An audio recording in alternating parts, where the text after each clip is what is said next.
Jesus Christ the Sovereign King Reigns TV iguha ikaze. Twongeye kubashimira, twongeye kubishimira, twongeye kubakira muri iyi gahunda yacu y'ishuri ryo guhinduka, ikiganiro cyacu gisanzwe. Ntabwo duheruka guhura namwe mu kiganiro cy'ikinyarwanda, ko tumaze iminsi dukora mu ndimi z'amahanga. Ubushize twakoze ikiganiro kijyanye n'imibereho y'abanyarwanda n'uburyo baciyemo. Ni ikiganiro cyari kigamije kwerekana ko Imana ntabwo ari icyitso, ntabwo ari complice w'abantu mu byo bakora. Imana ihora yera, ariko ntabwo bibuza kubona ukuri kw'ibyo abantu bacamo. Rero icyiza ni uko twebwe twimenya abo turi bo, nacyo tugiye kuganiraho ubu cyane cyane kuri uyu munsi. Tugiye kuganira ku gitabo cya Zaburi cyankundishije cyane gusoma. Igitabo ijambo ry'Imana nababwiye ko ari igitabo gikubiyemo ubwenge bwinshi cyane, gikubiyemo ubumenyi bwose, ni isoko y'ubumenyi irenze ibitabo byose byigeze byandikwa muri iyi si. Igitabo cya Zaburi rero akaba aricyo cyakinkundishije, nacyo tugiye kuganiraho kuri uyu munsi mu ishuri ryacu ryo guhinduka. Nk'uko bisanzwe dutangira ikiganiro cyacu duha Imana ituro ry'ishimwe, nibwo buryo bwacu bwo kuyiramya. Tuyiramya ko yaduhaye ubuzima, tuyiramya ko kitubeshejeho, tuyiramya ko yadusimbukije byinshi kugira ngo tube tukiriho. Ariko impamvu itumye turiho ni ukugira ngo tuyikorere, ntabwo ari ukugira ngo dukore ibyo dushaka, ahubwo ni ukugira ngo dukorere Imana yacu. Tubahaye ikaze muri iki kiganiro, nk'uko duhaye umwami wacu Yesu Kristo nyir'imbaraga zidukoresha, umwuka wera w'Imana utuyobora, tumuhaye uburenganzira bwose kugira ngo aduhe gukora ikiganiro gifite umumaro. Mbere yo kugira ngo ariko tuganire, mfite ubutumwa nshaka gutanga, ubutumwa navuga ngo bw'ingenzi cyane. Hashize iminsi mpabwa ubutumwa buri kode, aho mba nicaye nkabona umuntu barinjiye batwaye ikintu, ndetse ku rwego hasigaye haza aho umuntu ukabona yambaye kagure, apfutse mu maso, yambaye professional boots, afite ukuntu ateye, bya bindi twabonaga kera bitaga muri filime ngo ni abaninja, abantu binjira gutyo. Kandi ntekereza ko atari abajura, kuko abajura batera nijoro bakaza umuntu atiteguye, ariko abo ngabo baza mu gihe habona. Rero mbafitiye ubutumwa bwo kubabwira ngo mwikwivuna. Ngiye ku munsi wa mbere nakandagije, ntabwo nari nzi gukandagira. Umunsi wa mbere umugongo wanjye urambitswe muri iki gihugu, ku butaka bwacyo, igihugu cyose kinyaga, ku buryo umuganga ngo wambyaje mama ngo yageze gutya, sinzi uko yabigenje, arangije arapfunyapfunya ajugunya mu myanda. Aramubwira ati umwana w'inyenzi avutse apfuye, umwana w'inyenzi avutse apfuye. Nyuma rero mu gihe mama akibaza ibyo ari byo, akitekereza, ngo agiye kumva yumva wa mwanda urimo urarira hirya mu ndobo bajugunyagamo imyanda, yumva ndimo ndarira. Hanyuma ngo akenge karagaruka, ahita aza kurwanira n'umwefirimiere, aramubwira ati umwana wanjye. Arambwira ati sinigeze nita ko bategura n'iki, ati nagize imbaraga ndaza ndamubwira ngo umwana wanjye mpita ngufata.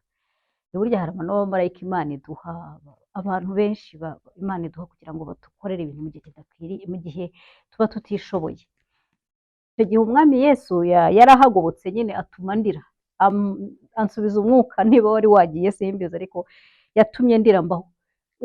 Rero Imana yabashije kundinda muri icyo gihe, n'uyu munsi iracyandinze, kandi Imana yaratubwiye ngo tubeho, tuzabaho. Kandi kugeza uyu munsi sindanabona n'umuntu unzanira ka recommendation leta, akabaruwa cyangwa se urwandiko rw'uko Imana yamubwiye ati genda ubereho Letitia. Niba rero nta muntu ufite assignment yo kuberaho uwundi muntu, buri wese agomba kubaho kandi akamenya ko amavi yose azipfukamira. Ni muri urwo rwego tugikurikiza itegeko Imana yaduhaye. Nagira ngo mbabwire itegeko rigikurikizwa. Zaburi 37 ngo riravuga ngo ntuhagarike umutima n'abakora ibyaha, ngo kandi ntugirire ishyari abakiranirwa. Zaburi 37. Ntabwo tuzigera duhagarika umutima, kuko nyine Imana yatuje kuwuhagarika. Kuko bazacibwa vuba nk'ubwatsi, buzuma nk'igisambu kibisi. Wiringire Uwiteka ukora ibyiza. Umva itegeko nababwiye. Guma mu gihugu ukurikize umurava, kandi wishimire Uwiteka, nawe azaguha ibyo umutima wawe usaba. Ikoreze Uwiteka urugendo rwawe rwose, abe ari we wiringira, nawe azabisohoza, kandi azerekana gukiranuka kwawe nk'umucyo, no kuri k'urubanza rwawe nk'amanywa y'ihangu. Turiza Uwiteka, umutegereze wihanganye, ntuhagarikwe umutima nubona ibyiza mu rugendo rwe, n'umuntu usohoza inama mbi. Hari ababona ibyiza kubera ko basohoje inama mbi. Ibyo byose Imana irabireba. Muri iki gitabo nababwiye, Imana iravuga ngo ibyo byose urabikora nka kwihorera, ukagira ngo mpanye nawe, ngo ariko umunsi umwe izabishyira imbere y'amaso yawe. Reka umujinya ava mu burakari, ntuhagarike umutima, kuko icyo kizana gukora ibyaha gusa. Kuko abakora ibyaha bazarimburwa, ariko abategereza Uwiteka nibo bazaragwa igihugu. Niba ushaka kuragwa igihugu, tegereza Uwiteka, kurikira ijambo ry'Imana rikubwira. Kuko hazabaho igihe gito umunyabyaha ntabeho, ni koko uzitegereza he umubure?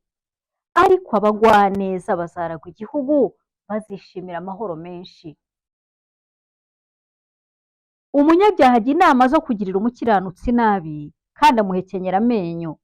Umwami Imana izamuseka, kuko ireba yuko igihe cye kigiye gusohora.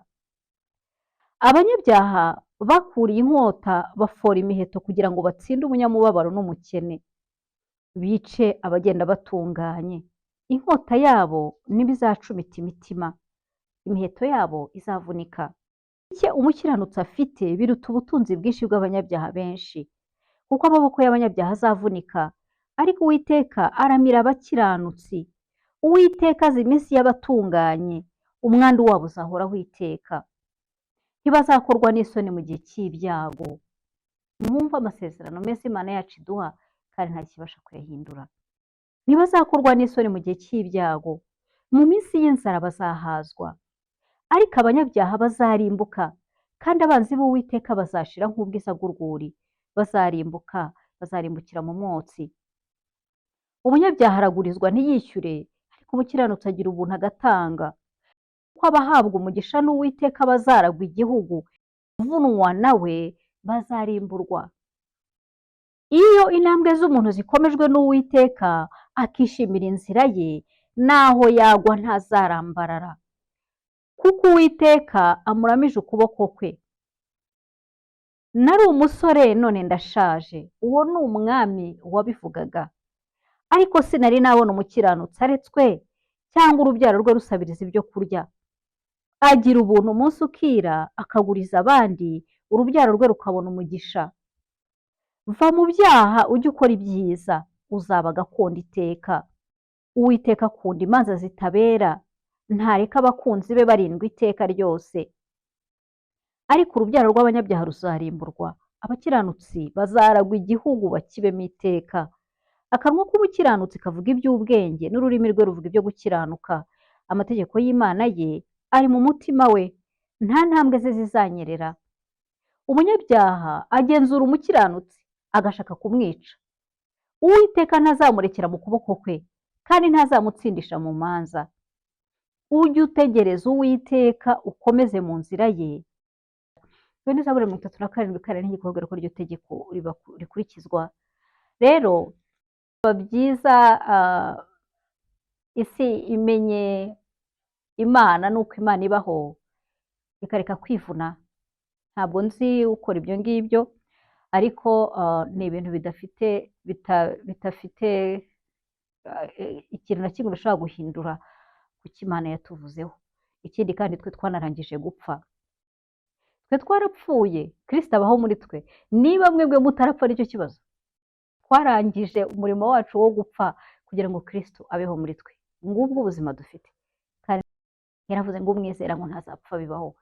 Twagira ngo tubahumurize rwose. Umunsi wacu wo kuva muri iyi si nugera uwo munsi nta n'isegonda n'imwe tuzarenzaho, uwo munsi rwose ababikeneye bose bazabimenyeshwa, uwo munsi tuzava ku isi kandi tuzaba twimutse, ntabwo tuzapfa, tuzarama, igihe nikigera tuzasanga data waduhamagaye ngo tubeho.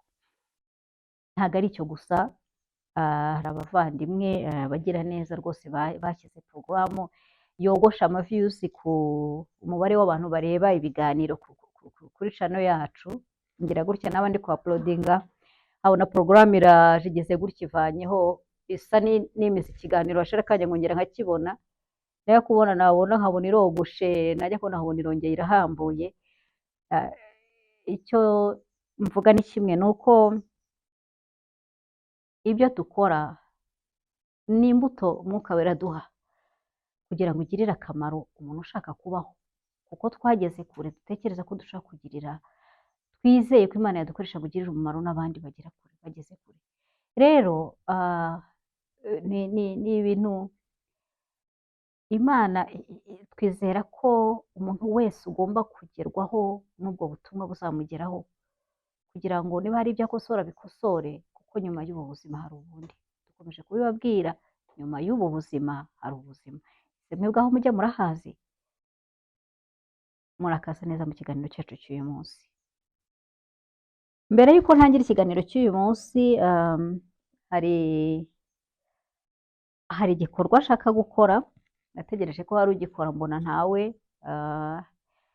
Ni igikorwa rwose nshaka gukora nishimye, ariko mbere y'uko ngikora ndashaka kubaganirira ku gakuru kamwe k'Abanyarwanda, ntabwo ari ako nahimbye, ni agakuru uzasanga mu gitabo cy'umugabo wakoze ibintu ku mateka y'u Rwanda witwaga Zephyrin Kagiraneza, bashobora kubona access kuri Université y'u Rwanda, wenda barabasha kuzakibona icyo gitabo. Kera habayeho umwami umwe ntazi mu bami bategetse u Rwanda. Umunsi umwe ngo hariho rero umugabo witwaga Binumbiri, yari umugabo ngo wakundaga gukurikira disikuru z'umwami cyane. Umwami yaba agiye kuvuga, Binumbiri nawe akaba ari aho ngaho, ndetse akanamuca mu ijambo akamubwira ati ariko ninde wakubeshye Nyagasani nyiri u Rwanda? Abami kubita Nyagasani byari itegeko. Nuko rero umwami aza kugera harabirambirwa, aravuga ati Binumbiri ninde wakubwiye kujya umvugiramo unca mu ijambo, ukambwira ko ibintu bambwiye atari byo, ninde waguhaye ubwo burenganzira? Binumbiri abura icyo asubiza, kuko nuko nyine ubwo wari umuhamagaro we. Hanyuma umwami aramubwira ati uhereye none nguhaye amasaha 24. Aje kumuha amasaha 24, Binumbiri aravuga ati nkunda kumvira, kandi buriya koko umuntu wese uzi ubwenge akunda kumvira. Birangiye Binumbiri akugiriye atya,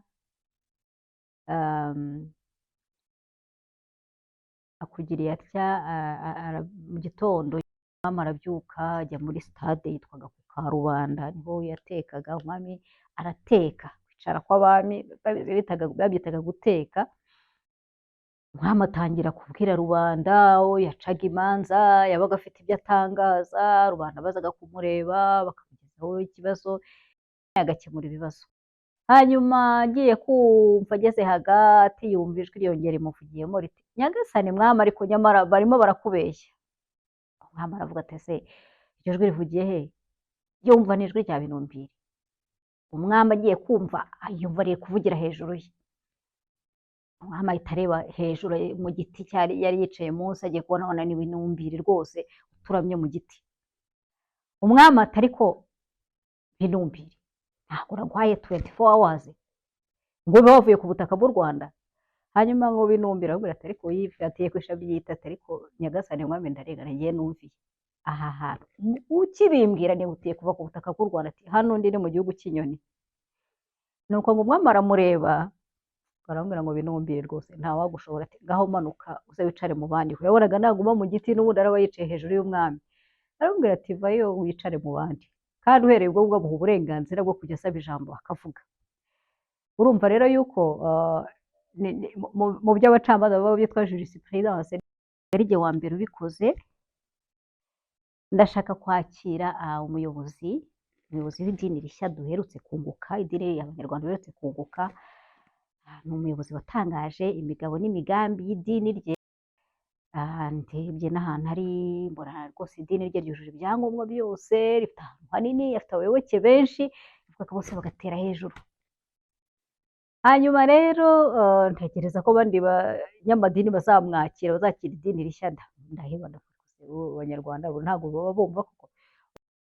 Yatanze gahunda aravuga ati, uwo muyobozi yatanze gahunda aravuga ati, umuntu harya guha igisubizo ukumva wamucicira mu maso, icyo gisubizo kuko hari umuntu iri somo waryumvise ra, bukeye rero numva iryo ngiryo, numva ndavuga uyu muyobozi arasobanutse rwose, iyi migambi n'imigabo y'idini rye irasobanutse kuko aratangaje kandi rwose twayumvise.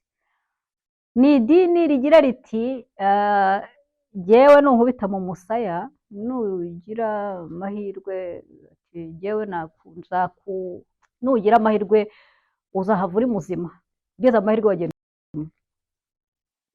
Numvise iryo tangazo numva rirasekeje, ndavuga nti genda muyobozi w'idini rishya rwose uritonda cyane. Impamvu ni uko abanyarwanda, iryo ni idini rwose ry'abanyarwanda. Abanyarwanda buriya turi abadesanda baba warriors, turi abadesanda b'abarwanyi, ntago ari ibyo duhimba. Niyo mpamvu umunyarwanda wese ameze nk'ufite umuriro muri we. Rero kurwana kw'abanyarwanda no kwica abantu byari ibintu bya kera, ahubwo byaje kuba oriyante mu buryo bubi, ariko ni personalite yabo. Njya ndeba abana bacu, uyakora ukabona yakoze umuheto, ntabyo wamwigishije, ukabona yakoze icumu, yaryikorera aricaye afashe umwanya araribaje, ntabyo wamwigishije. Waba uzi amateka y'abatubyara, ugahita uvuga uti yewe ahangaha biracyahari. Rero abanyarwanda nigeze kuganirizwa n'umubyeyi wambyaraga, ajya nkunda kubabwira bimwe na bimwe yanganirizaga, ukuntu bambikaga abanyarwanda imidende. Ni ukuvuga ngo iyo bavaga ku rugamba ndetse na mbere bari gutarama mu gitaramo gitegura urugamba, babaga bari kuvuga abo bishe. Kuri bo ntago kujya ku rugamba no kurasa umwanzi byari ibintu by'ishema. Ku buryo rero baricaga bakanabyivuga. Abanyarwanda noneho ngo bavaga ku rugamba rero, umuntu wishe abantu 7 akazana ibimenyetso by'uko yabishe, bakamwambika uwo bitaga umudende. Hanyuma yazagera ku rwego rwo kwica abantu 14, ubwo baza mu gitaramo cy'ingabo bakamwambika impotore. Hanyuma rero cyaje kuntera amatsiko cyane, ndamubwira ngo bisobanurire, ni ikintu ngo bitaga gucana uruti. Ni wowe yari impeta ya 3 ukaba ubaye generali wo mu ngabo z'abanyarwanda za kera. Ngo warazaga warisha abantu no 20 n'umuntu babarega kuri 7 abo nabo sinzi aho bari bagiye. Hanyuma ngo 21 warabicaga rero, ugahita uza bakagushyira mu gitaramo cy'ingabo, ugahita ufata icumu ryawe ukarikura, bakagucanira umuriro, bagacana umuriro, warangiza ugatangira ukenyegezamo rya cumu ryawe, ikirindi cyaryo ukaryenyegeza ukaritwika, ariko ngo uhekenya umutanga. Umutanga cyari ikintu kirura cyane. Hanyuma uko uhekenya umutanga, nabo bakuririmbira, ingabo zikubyinira, bagukoreye igitaramo gikomeye, baguhaye amapeti, ukaba ubaye nk'aho ubaye demobilize. Uruti rwawe ukarucana rukarangira, ariko uhekenya wa mutanga n'ukuntu urura, ukaba udashobora guhemukira u Rwanda, ukaba ubaye umuntu ushobora gutoza abandi, ukaba umugishwanama ku rugamba, ukaba wajya gutabarana n'umwami mu gihe gikomeye. Urumva rero abanyarwanda bahamye kera byica bakanabyivuga. Nabo babyeyi batubyara, kandi ntihazagire ubabeshya, ntabwo umwami yigeze agira ingabo zirimo amoko, zari ingabo z'abanyarwanda.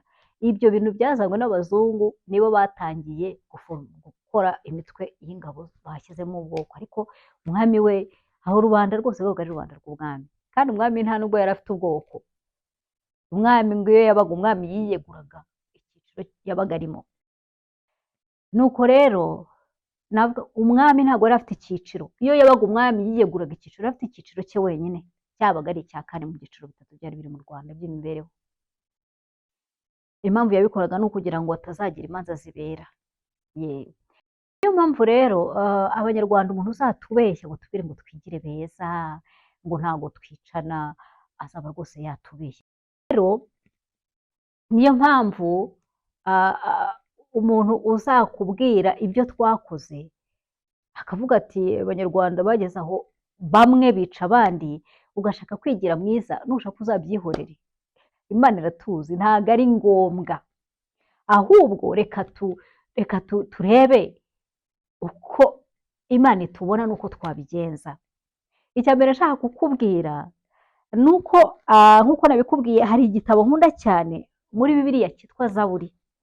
Nacyo nshaka ko tuganiraho mu gice cya kabiri cy'iki kiganiro. Icyo kiganiro nagikundishijwe n'umugabo w'umwicanyi.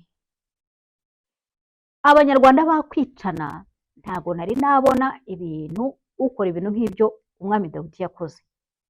Ntabwo nari nabona ukora ibintu nk'ibyo Abisirayeli bakoze. Nabo rwose wagira ngo neza neza ni abavandimwe babo. Ibaze nawe kugira ngo ujye gutanga inkwano ngo y'ibinyita, babyita ibinyita ariko ari imyanya y'umubiri yakaswe, 200 ukajya kuyitura umwami kugira ngo aguhe umukobwa we. Niko Dawidi yatanze inkwano ye kugira ngo umwami Sawuli amuhe umukobwa we Mikali. Ubwo rero niba Imana yaramwemeye uwo mugabo niwe washoje, Imana ivuga iti dore umuntu umeze nk'uko umutima wanjye ushaka. Byatumye njya kureba mu gihe nari ndimo, cyari igihe cy'umubabaro mwinshi cyane ku buryo numvaga ntafite ijambo ryo gusenga ryo kubwira Imana, kandi nkumva ntazi n'ibizanyumva kuko numvaga ahubwo ari igihe wanduye, nkumva ntari uwo kwemerwa, nkumva ntakomeze. Kugeza umunsi natangiye kujya gusoma Bibiliya, noneho nkumva Dawudi ameze nk'ufashe amagambo ayashyize mu kanwa kanjye, nkumva niyo nsengamo, nkumva mbashije kumva ko Imana inyumva. Ikintu cyantangaje rero, Dawudi yaricanye, Dawudi yarasambanye, Dawudi yibye umugore wundi. Nta bintu bibi Dawudi atakoze, ariko yashoje ubuzima. Imana ivuga ngo dore umuntu umeze nk'uko umutima wanjye wishimira, ngo dore umuntu, kugeza igihe yamuhaye igarade ryo kugira ngo Yesu wagomba kuza kuba umucunguzi wacu w'abantu bose avukire mu muryango wanamwitirirwe, yitwe mwene Dawudi. Rero Dawudi niwe rugero rwose abanyarwanda twafatiraho tukihana, tukamenya ko Imana yiteguye kutwakira uko twaba dusa kose. Ikintu Imana izira ni kimwe gusa, ni ukwiyemera. Ugashaka kugumana ibyaha byawe, ugashaka kuguma kuba umunyabyaha, ugashaka kuva mu byaha, ariko iyo uteye intambwe ukayisanga. Ni nacyo Dawidi yakoraga. Imana amwe ati wakoze ibi, agahita yikubita ati rwose, kandi koko ibyo ntazabisubire. Ariko nawe yari guhungira kamere muntu. Nigeze kubona Imana yavuze ngo umwana w'umuntu avuka ari mubi, ngo gutekereza kwe ni kubi. Kuva avutse uko agenda akura, ibitekerezo bye bigenda biba bibi. Rero Imana iratuzi, ntabwo dukeneye kuba beza imbere yayo, nta nubwo twakira kubera ko turi beza. Oya, Imana itwakira kubera ko twaje tuyisanga. Ndaje mbasomere ahantu Bibiliya ivuga ngo abayihungiraho ngo ntabwo bazigera bahabwa ibihano. Niyo mpamvu rero umwana w'umunyarwanda, waba warishe, waba waragize ibyago byo kuba mu bicwa, nk'uko twabahaye ubwo buhamya, uko biri kose, niba witeguye kwihana wikuye ku mutima, Imana izakwakira. Imana yakiriye Dawidi, kandi iyo imaze kukwakira iguhanagura ibyaha, ikakugira umuntu w'umutware. Ikindi cyantangaje, Dawidi niwe muntu wafashe abantu b'inzererezi, abantu bambuye, abantu bose badashobotse bo mu gihugu bahungaga ubwami bwa Sawuli bakagenda bamusanga. Dawidi aza kubakuramo abantu biyubashye, b'abagabo bubaha Imana. Ni ukuvuga ko Imana iteka ryose ishaka ko tugira intangiriro nshya. Icyo kintu nicyo tugamije tubabwira. Ntacyo dushobora guhindura ku bihe byashize, ariko dushobora guhindura kuva uyu munsi kuzagera ejo hose hazaza. Nkaba nagira ngo rero ngusabe aho uri hose, witsimbarara ku cyaha cyawe, ahubwo saba Imana ikubabarire, kuko ngiye kubikwereka muri igitabo cya Zaburi. Nagize umuhamagaro wo kukiganiraho nawe kugira ngo nkubwire ngo umwana w'umunyarwanda, nta handi hantu twakirira ni mu ijambo ry'Imana. Reka rero nkwereke nkwereke amagambo amwe n'amwe akwereka uko dukwiriye gusenga, uko abanyabyaha nkatwe batari intungane bakwiriye gusenga Imana. Ese Imana iratwakira? Imana ikomeze kuduhana umugisha. Nababwiraga rero igitabo cya Zaburi nicyo gitabo cyanyigishije gukunda Bibiliya, kigaruramo ubuzima numvaga narabuze, gituma mbasha kongera gusenga, kandi nicyo cyankundishije Imana cyane ko nabonye ko Imana idakunda, ntabwo ikunda intungane. Umugabo umwe witwa Aburahamu, Imana yavuze declaration ikavuga ngo ni inshuti yayo, ari nayo muntu wenyine wigeze witwa inshuti y'Imana, yari umubeshyi, yarabeshye inshuro zigera kuri ebyiri, agasa n'ugurisha umugore we akamutanga kugira ngo batamwica, akabanza akamubwira ati kugira ngo batazanyica uzavuge kuri mushiki wanjye. Hanyuma rero abami bamara kumutwara, Imana ikajya kumugarura kuko yari ifite umugambi wo kuzamunyuzamo urubyaro ruzitirirwa Aburahamu kandi ruzakomeza inzira z'Imana. Rero nagira nkubwire yuko ntago Imana ikunda abantu batunganye. Umuntu ntago Imana ihamagara abantu kubera ko babikwiriye, ahubwo we iguha kuberwa n'umuhamagaro yaguhaye. Nimureke rero twiyimire, twisuzume nk'uko ijambo ry'Imana rivuga, turebe aho tutatunganiye Imana, hanyuma tuyisange uko turi. Imana yiteguye kutwakira. Muri Zaburi nashatse kukugaragariza umuntu utarahishaga Imana imiterere y'uwo yanga n'icyo amwifuriza. Ni muri Zaburi ya 43 umurongo wa 1 kugera ku wa 3. Haragira hati: Mana uncira urubanza, umburanire n'ishyanga ritagira imbabazi. Imana irabizi ko hari abantu batagira imbabazi. Unkize umuriganya n'ikigoryi, kuko uri Imana y'igihome kinkingira. Ntabwo yatinyaga kwita umuriganya ikigoryi, agasaba Imana kumubera ubuhungiro. Kuko uri Imana y'igihome kinkingira, niki cyatumye untakure? Niki gituma nambikwa ibyo kwirabura n'agahato k'abanzi banjye? Nuko ohereza umucyo wawe n'umurava wawe binyobore, binjyane ku musozi wawe wera no mu mahema yawe. Umuntu utaratinyaga guhisha Imana ko afite abanzi, abamwanga kandi bamurusha imbaraga, kandi yari umwami. Muri Zaburi ya 44 kuva ku murongo wa 3 wa 7 tubona kwizera kw'Imana izaduha kuri ababisha bacu, tukanemera ko ababisha bahari, ntituyibihishe. Bwira Imana umutima wawe, ntacyo uyihishe. Bwira Imana umujinya wawe. Iyi Mana mbabwira, igihe kirageze kugira ngo ivugwe n'abana bayo, kuko abayivuga n'abakozi bayo. Niba uri no mukozi, hindura kategori witwa umwana w'Imana, usange Yesu aguhe kwitwa umwana, kuko nta na rimwe abakozi bashaka kukuvuga ukuri. Buri munsi baba bafite ibyo bakurega, ariko umwana wo kuvuga ukuri.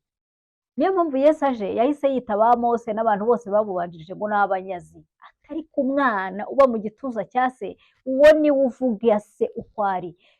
Yaje kutubwira uko se ari, tubabwira n'Imana. Ibaze ko hari umugabo witwa Yona yabanje gusuzugura Imana. Amaze gusuzugura Imana aragenda ajya mu bwato, yari bubwite ajya kuburira abantu b'ahantu mu mujyi witwaga Nineve. Ngira ngo bari Abashuri. Buriya ziriya mbyaro zo muri biriya bice byinshi zose ni iza Aburahamu, inyinshi bose ni bene Aburahamu, ariko ntago bakurikiye Imana imwe. Abo rero barazaga bagatera Abisirayeli. Hari ukuntu Imana yagiraga gutya Abisirayeli bayirakaza igahita ifata ishyanga ribi ikavuga iti mugende mubampanire, yarizana ry'ikarihana. Hanyuma rero iza kumubwira uwo mugabo Yona iti genda umbwirire abanyanineve bihane, nibatihana munsi 40 bararimbuka. Umugabo arebye ibintu byose bakoreye umuryango, aravuga ati ntabwo ndibugeyo. Ntiyabibwira Imana, ahita yikatira, ahita agenda afata ubwato bujya ahandi hantu. Imana irimo iramureba, yinjiye mu bwato kuko Imana itegeka byose, ihita yohereza umuraba, uraza ukajya uguterura ugashyira hasi, ugashyira hejuru, ugashyira hasi, ugashyira hejuru. Ari mu bwato bagira ubwoba, bakora ubufindo, bati ninde utuzaniye ibi byago? Bagiye kure basanga umugabo wiryamiye hasi, baramubwira ati byuka nawe utakira Imana yawe, bahari yadukiza. Iyo naraza ajya mu bandi bakoze ubufindo bumugwaho, bati tubwire urinde. Ahita abwira ati ndi umuheburayo, nsenga Imana yaremye isi n'ijuru, ubwoba burabica. Baravuga bati amaraso y'umuntu ntatubeho. bakajya bajya gutyo bagafata imifuka y'ingano bakajugunyamo. Hari igihe nawe wikiza ibitari kukuzika akaba ari byo ujugunya, ajugunya ibyaha. Hanyuma akagira icyo bagafata imitwaro bakajugunyamo kugira ngo ubwato bworoherwe, ariko ubwato umuraba urakomeza uba mwinshi, biza kugera igihe yavuze ati rega muri murarushywa n'ubusa, nimumfate munjugunye mu nyanja kuko ninjye ubateje ibi byago. Baravuga bati amaraso yawe ntatubeho, barangije baramufata dumburi no mu nyanja, asanga Imana yahise imutegurira suma. Ntabwo abantu bazi ko ibyaremwe byose bikorera Imana. Asanga urufi runini cyane ruri aho rurarumumira, agezemo yakoze isengesho, urufi ruramutwara no ku nkombe y'ahantu yari yanze kujya kubwiriza. Agezeyo agiye kubona abona urufi, nako urufi ruramuruka, yari azi ko yapfuye. Arangije amaze kurukwa, Imana irongera amubwira iti subirayo ujye kubwira Abanyaninive. Aragenda ngira ngo agezeyo n'ibyatsi byo mu nda y'urufi n'iki nuko rwamurutse, bamubonye hari barikanga. Abwiye Abanyaninive umwami wabo nabo barumvira bati tugiye kurimbuka, bahita bakora amasengesho yo kwiriza y'iminsi 3. Bose ngo n'umwana n'amatungo baravuga ngo ntihagire itungo rijya kuri nyina konka, bafata iminsi 3 yose biyiriza.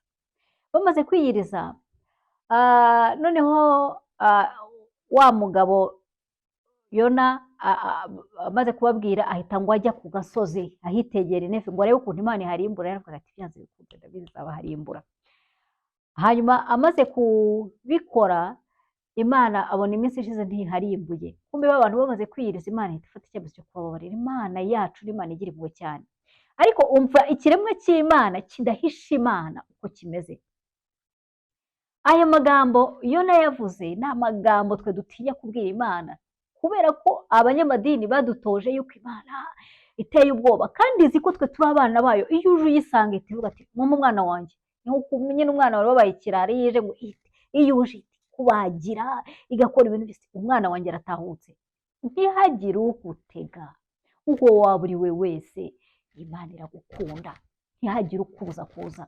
Yona ngo yabwiye Imana ati iminsi ishize, aravuga ati ariko njye ndarakaye cyane, ntabwo naravuze ko nihungira sicyo cyatumye mpunga, kubera yuko uri umugwaneza cyane utari buzarimbure bano bantu baninewe.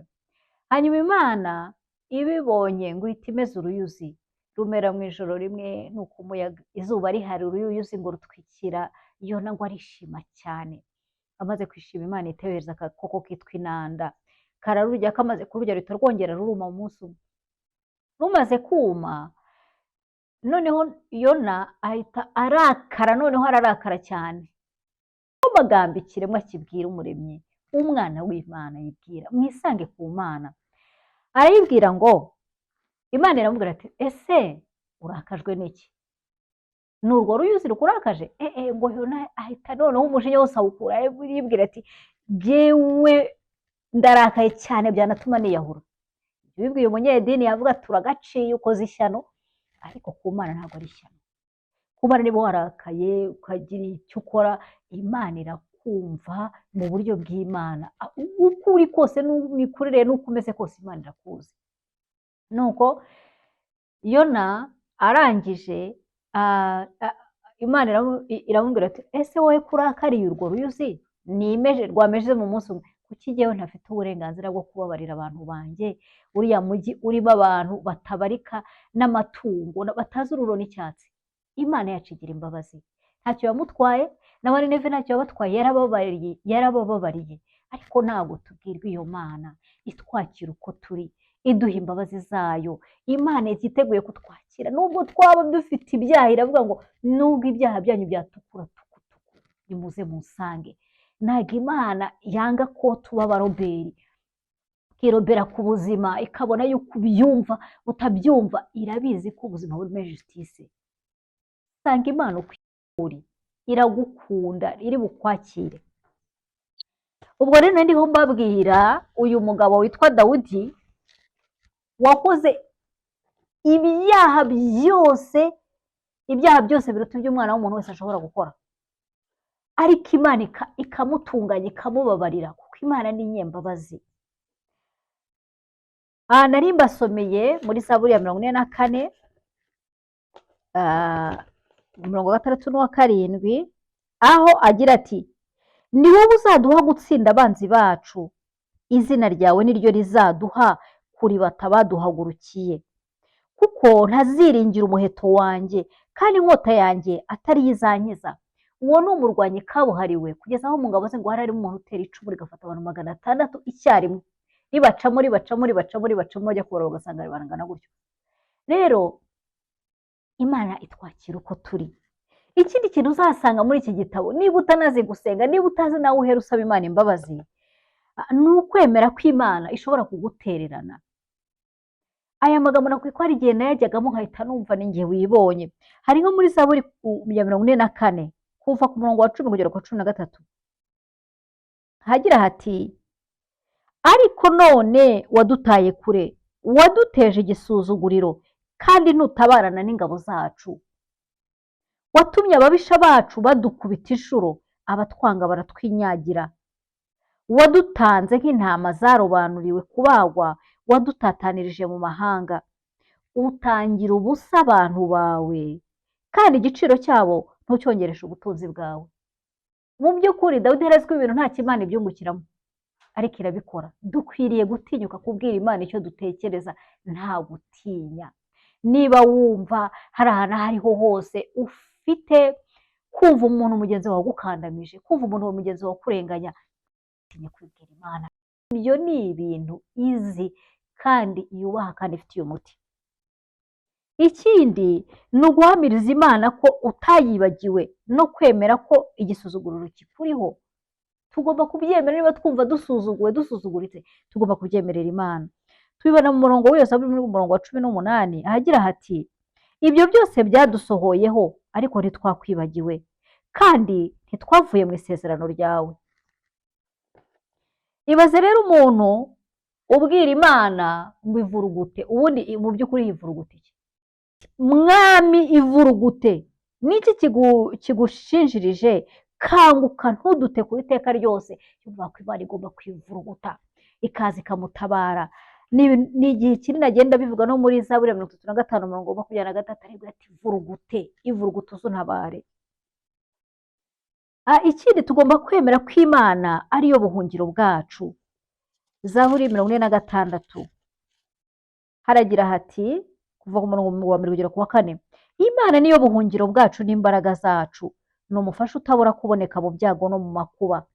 Nicyo gituma ntazatinya naho isi yahinduka, naho imisozi yakurwa hayo ikajya imuhengeri, naho amazi akorera akibirindura, naho imisozi yatigiswa no kwihinduriza kwayo. Imana ntabwo ikangwa n'ikintu icyo ari cyo cyose no guhinduka kw'ibihe. Ibyo tubonesha amaso ibyo bigenga imikorere y'Imana. Imana irigenga. Tugomba no kwemera ko Imana itanga ubuzima, twongerera iminsi yo kubaho. Tubisanga muri Zaburi 61:6-7. Kuko wowe Mana wumvise umuhigo wanjye, umpaye umwandu uhabwa abubaha izina ryawe. Uzongerera umwami iminsi y'ubugingo bwe, imyaka ye izabe nk'iyaba ibihe byinshi. Yizere ko Imana yakongerera ubuzima n'ubugingo. Iyo Imana ikwishimiye, niyo bose y'ibintu byose, nta kintu na kimwe itaguha. Imana yanga icyaha, ariko ntabwo yanga umunyabyaha. Niyo mpamvu gusanga Imana no kuyemerera uko turi ntabwo biteye ipfunwe. None kandi dukwiriye kwemera yuko Imana ijya idushyira muri prison ikabyemera. Muri Zaburi niho nasobanukiwe neza yuko umubabaro ugereranywa na prison. Zaburi ya 88 kuva ku murongo wa 9, Dawidi agaragaza umubabaro nka prison spirituelle, ariko izikagira agaciro ku buzima bwawe bwa buri munsi. Bambarana n'abamanuka bajya muri rwa rwobo, meze nk'udafite gitabara. Nasizwe mu bapfuye, meze nk'abishwe baryama mu gituro, abo utakibuka ukundi, kandi batandukanye n'ukuboko kwawe. Washyize mu rwobo rwo hasi, ahantu h'umwijima h'ikuzimu. Umujinya wawe urashikamiye, kandi wambabarishije umuraba wawe wose. Wantandukanije n'abamenyi banjye, ubanshyira kure. Wangize uwo banga urunuka, ndakingiranywe simbasha gusohoka. Umujinya wawe w'inkazi urandengeye, ibiteye ubwoba byawe biransembye, byangose nk'amazi umunsi urira, byanzengurukiye byose icyarimwe. Abakunzi banjye n'inshuti zanjye wabatandukanirije kure yanjye, abamenyi banjye bagiye mu mwijima. Nagira ngo nkubwire rwose nshuti muvandimwe, yuko hari igihe Imana igutandukanya n'abakuzi ugahinduka uwo kwangwa, ntabwo ari ibidasanzwe. Hari igihe Imana ikubara nk'uwapfuye, hari igihe yemera guca muri icyo gihe, ariko umwami wacu Yesu Kristo yaje kuzana inyigisho y'ubwenge, ngo urubuto rudapfuye ngo rubyara izindi mbuto, ngo akabuto kadapfuye kigumira konyine. Iyo rero Imana itumye duca muri ibyo bihe bisa n'ibitubabaza cyane ku rwego ruhambaye, hari icyo bigamije guhindura mu mibereho yacu, ahubwo se tuyitega amatwi. Nanone kandi tugomba kwemera yuko ntabo mu bahungira ku Mana, Imana idutangariza ko ntabo mu bayihungiraho uhabwa ibihano. Zaburi 34 umurongo wa 9 n'uwa 10 haragira hati: nimusogongere mumenye yuko Uwiteka agira neza, hahirwa umuhungiraho. Mwubahe Uwiteka mwabera be mwe, kuko abamwubaha batagira icyo bakena. Umurongo wa 23 w'iyo zaburi ukagira uti: Uwiteka acungura ubugingo bw'abagaragu be, ntawo mu bamuhungiraho uzacirwaho iteka. Ndakwinginze, nubona byagukaranye, abona ibyaha ni byinshi, uzahungire ku Uwiteka. Ikindi kintu rero, irindi somo tubona muri Zaburi ikwereka ko Imana ishobora kwemera ko utereranwa n'inshuti zawe ndetse n'abari bakuzi bakakwanga. Tubibona muri Zaburi 38, tubona umuntu watereranywe n'inshuti ze. Tuvuye ku murongo wa 6 wa Zaburi 38 haragira hati: inguma zanjye ziranuka kandi ziraboze kubw'ubupfu bwanjye. Ikigaragara ni uko uyu muntu yavugaga igikomere cyo mu mutima, ntabwo ari igikomere kigaragara inyuma, kandi icyo kintu nicyo Imana iba ishaka kudukiza. Akomeza ati: ndahetamye nunamye cyane, ngenda nambaye ibyo kwirabura umunsi ukira, kuko ikiyunguyungu cyanjye cyuzuye umuriro, kandi nta haziba mu mubiri wanjye. Ndahondobereye, ndavunaguritse, nanihishijwe no guhagarika umutima. Mwami, ibyo nshaka byose biri imbere yawe, kuniha kwanjye ntuguhishwa, umutima urankubita, intege zanjye zirashira, amaso yanjye nayo ubwayo afite ibihuzenge. Abakunzi banjye n'inshuti zanjye bampaye akato kubw'icyago cyanjye, bene wacu bampagaze kure, kandi abashaka kunyica bantega imitego, abanshakira ibyago bavuga ku iby'ubwicanyi, batekereza uburiganya umunsi ukira. Jyeweho meze nk'igipfamatwi sinumva, meze nk'ikiragi kitabumbura umunwa.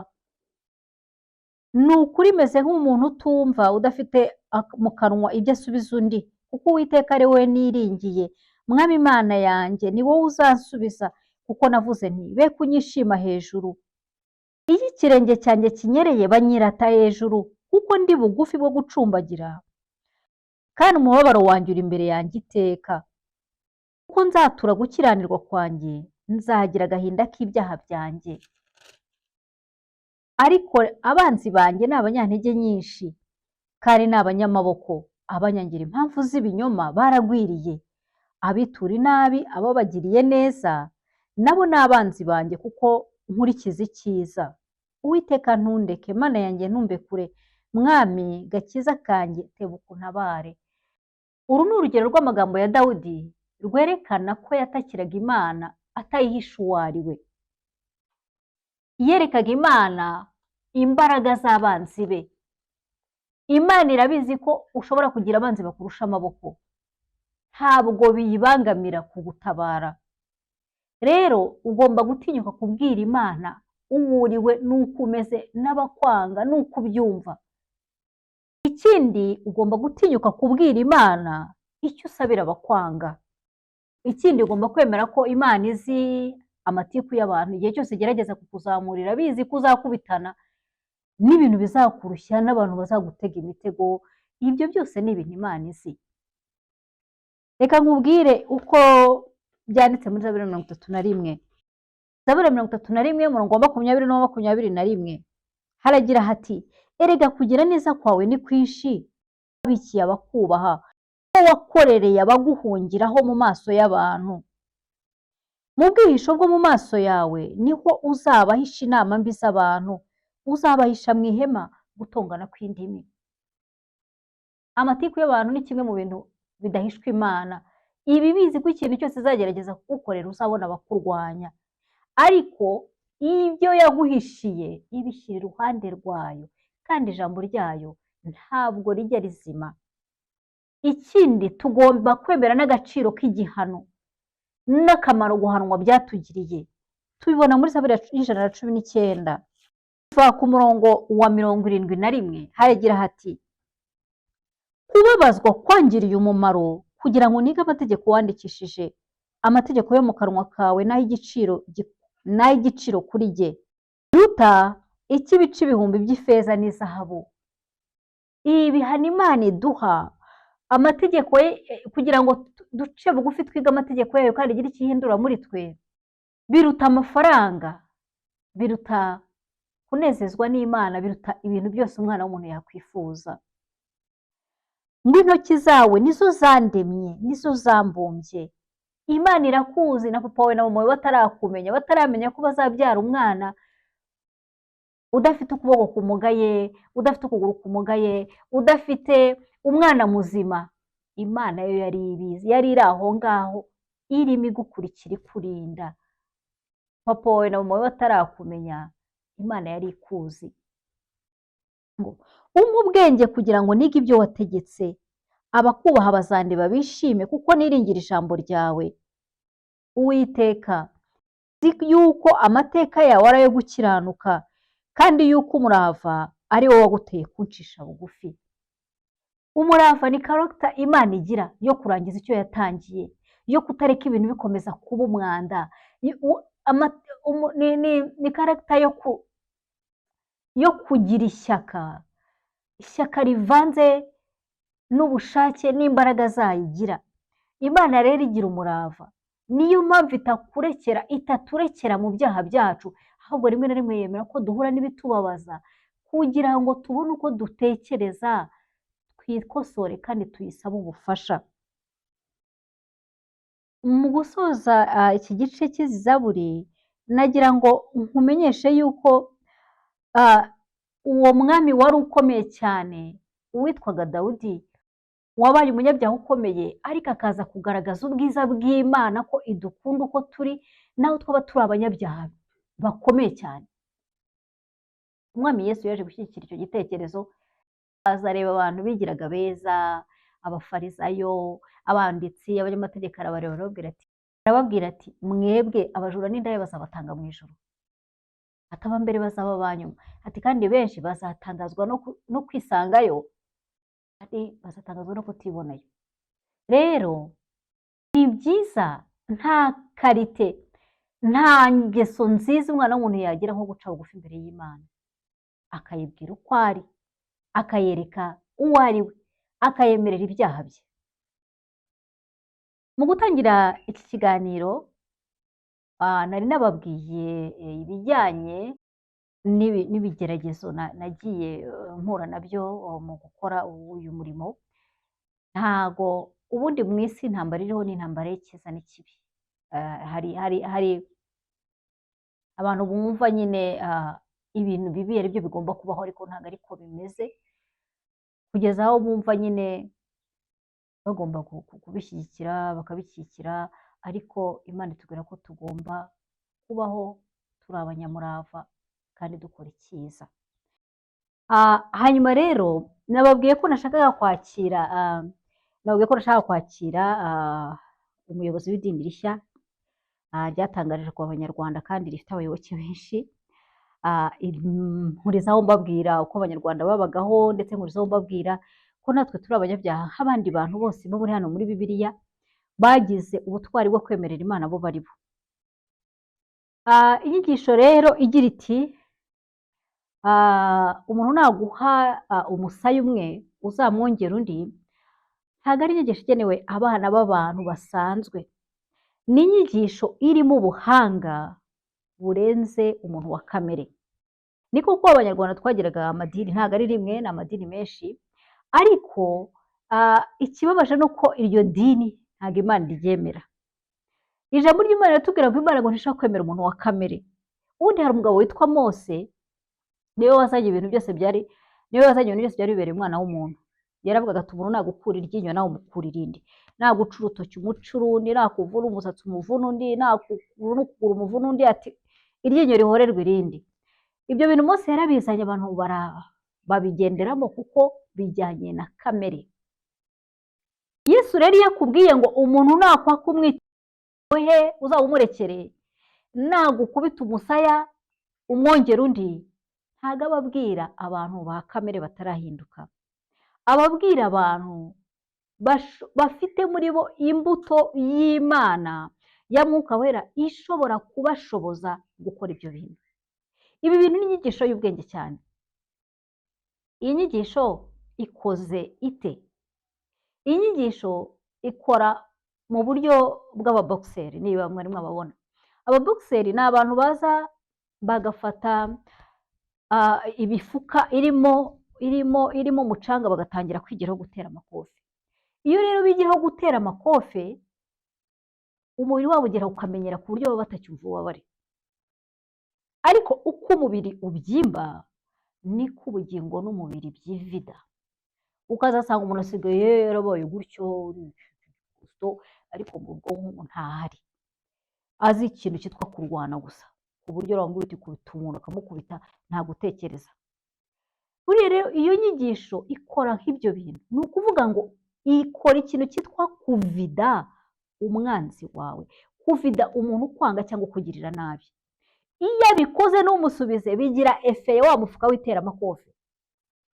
Umwami Yesu ni umuhanga cyane, afite sitarateji zirenze izo umwana w'umuntu ashobora gutekereza. Niyo mpamvu kwizera Yesu ni ubuhanga burenze urugero. Rero iyo umuntu agukubise umusaya umwe ukaba wahabwa n'umwami Yesu imbaraga zo kumwihorera, bihita bigira efe nka yayindi y'iteramakofe. Ni ukuvuga ngo umuntu asigara ari vide, ariko inyuma uramubona nyine ariho, ariko imbere atariho. Ni ukuvuga ngo imbaraga zo kugira nabi zimushiramo. Ntabwo noneho hagati aho ijambo ry'Imana rivuga ngo Imana niyo ihora, ntabwo Imana yakurekera mu maboko ye birangiza Imana igutabaye. Ni ukuvuga ngo iyo ufashe inshingano zo kutihorera, uba ubwiye Imana ngo mporera, kuko ahantu hose ngo n'agasatsi ko ku mutwe wawe karabaze. Ntawe ushobora kugira icyo agutwara Imana itabyemeye, ntabwo bishoboka. Ni ibintu twese tuzi, niyo waca mu bingana iki, Imana itabyemeye ntacyo waba. Iyo itarasinya ngo ivuge ngo nanzuye ko iminsi yawe irangiye, ntacyo waba. Satani ajya ariganya abantu benshi, akabikorera mu bwoba, akabikorera mu ki, ariko nta muntu ufite uburenganzira ku buzima bw'undi, kereka yarangije kwemera inama ze. Umuntu ashobora kukugirira nabi, ashobora kukubabaza, ariko nta burenganzira afite ku buzima bwawe, kuko nawe afite ubundi buzima. Umunsi yajya kukugirira nabi ashobora kuba ari we ugenda. Imana niyo gutinywa kandi Imana niyo kubahwa, niyo yonyine ifite uburenganzira ku buzima bw'abantu. Iyo tuyizeye iradutabara.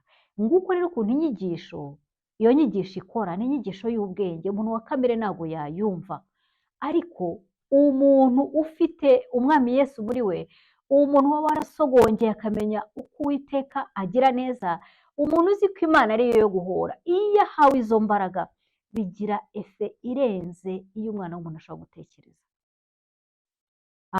Bagenzi bacu rero bari mu idini nshya rwose, ifata umusaya urushyi ikaruhorera urundi, njyewe ikintu cyanantangaje ni uko ari amagambo aho hantu muri iyo alineya, muri ako kanya karimo muri naku. Ubundi abanyarwanda ntabwo ariko bavuga, abanyarwanda bahita bashyiraho amagambo mabi cyane. Abanyarwanda twabyirukiye mu bantu bica, ku buryo dufite amagambo yose yo kwica. Ubundi umunyarwanda nyawe ntabwo yoroshya iyo mvugo, ahita avuga ati ubundi umunyarwanda wamenyereye ibintu byose yavuga ati nakurimbura, nakusatagura, nakukonyagura, nagusunika, nakujanjagura, amagambo yose ajyanye no kwica, nashyiramo amagambo menshi muri turiya tudomo dutatu tuza imbere ya ugize amahirwe turi muzima we yabikubwira byose, ku buryo abanyarwanda nyine ni uko twabaye, ahubwo nitubimenya tuzashakisha uko twakwegera Imana kuko niyo yonyine yadukiza.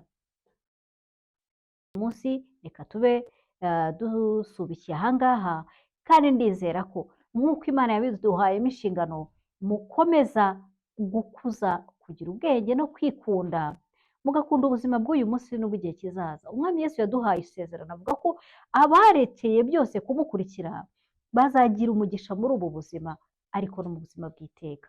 Ndabifuriza kwita ku buzima bwanyu bwo mu gihe kiri imbere, ubuzima bw'iteka, kandi buri wese uwo waba uri we wese, ibicumuro byose waba ufite, ndakwinginze ngo uze usange Yesu ateze amaboko yiteguye kukwakira. Natwe nk'abana b'Imana turimo turaguha karibu mu muryango w'abana b'Imana, tukubwira ngo natwe twahoze tukurusha ububi, twahoze tukurusha kuba ahantu habi, twahoze tukurusha kwiheba, ariko Imana yacu yatubereye ubwugamo. Nawe wasanga Imana yaguha umugisha kandi ikagutangirira ubuzima bushya. Imana ibaha umugisha, nawe mu kiganiro cyacu gitaha. Mwari kumwe na Letitia, umwana w'Imana utuye mu Rwanda. Imana ibaha umugisha, nawe utaha.